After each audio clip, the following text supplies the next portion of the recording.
Okay, so we've officially made it through the first eclipse season of the year, and boy, was that a big one. For most of us, the peak energy has now passed. However, if you're sitting there and thinking, what has actually changed in my life, then head to my TikTok or Instagram profiles and check out these posts for your sun, moon, and rising signs, because something definitely has started to shift.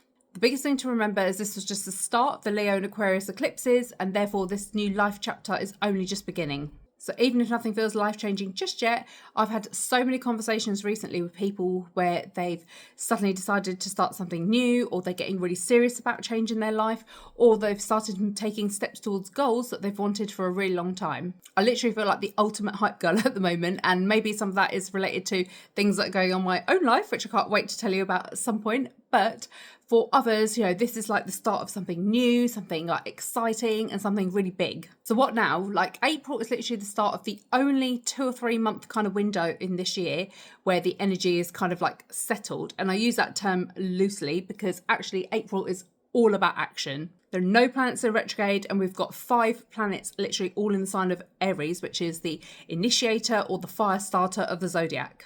This is basically the universe saying, okay, so you've had the ideas, so you've planted the seeds, now get out there and water them. And even baby steps right now is something that your future self will thank you for. And I'm not talking about future self in like 5 years' time. I'm talking about your July future self, because in July, we have then got 10 months of non-stop energy all the way into at least April of next year. And this is not an April Fool's joke, by the way.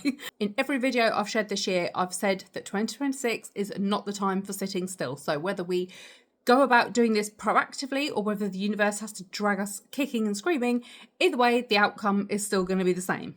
It's no coincidence that this month we're sending astronauts to the moon, and we too can use this same like positive action orientated energy to launch our own like hopes and dreams and turn them into a reality.